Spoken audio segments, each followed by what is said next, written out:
Today, our verse is Colossians chapter 3, verse 15.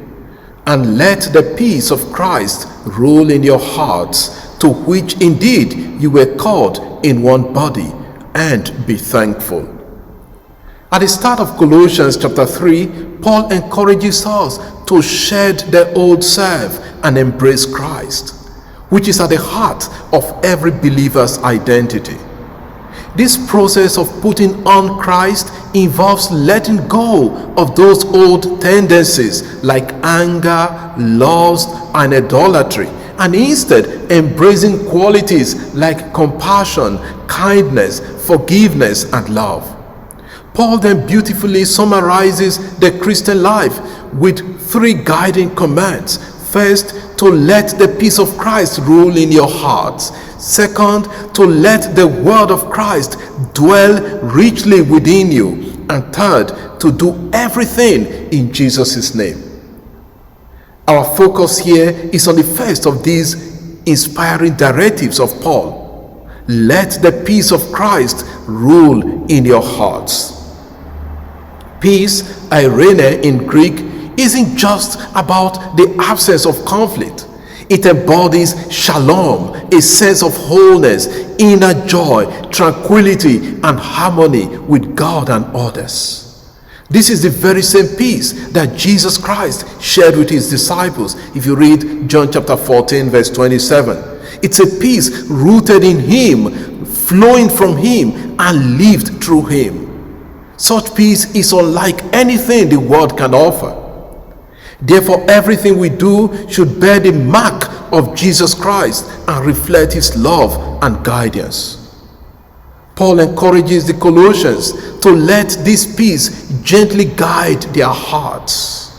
When we say it should rule in their hearts, it means that every decision or judgment they make from within should reflect Jesus' peaceful nature. The heart was seen as the center of the will, the thoughts and feelings, not just love and emotions. And the heart was viewed as the place where good judgment is formed. Because of this, Christ's peace should be the guiding source, should be the guiding force in our hearts, helping us to make the right choices with a sense of serenity. Paul encourages the Colossians by reminding them that they are all called to live in that peace of Christ. In other words, it's not optional or a choice. It's an essential part of God's calling for each of us. Living in peace is a necessity and a beautiful way to fulfill God's purpose. Peace creates a sense of togetherness and unity. It means treating everyone fairly and kindly, so no one gets hurt. Sometimes conflicts, disagreements, and wars happen because we don't treat each other properly, which can cause anger and misunderstandings. To experience Christ's peace, we need to cultivate Christ's loving heart, one that offers love to everyone. True peace cannot exist when our hearts think or do evil towards others. The peace of Christ not only brings inner calm, but also fosters external unity, something that should be reflected in our church community and beyond. Paul concludes the verse with the words, "Be thankful." The response to God's peace is thankfulness and gratitude. Here are some key takeaways from this verse. First, in our personal decisions and inner struggles, it's important to let the peace of Christ guide us in our choices and actions.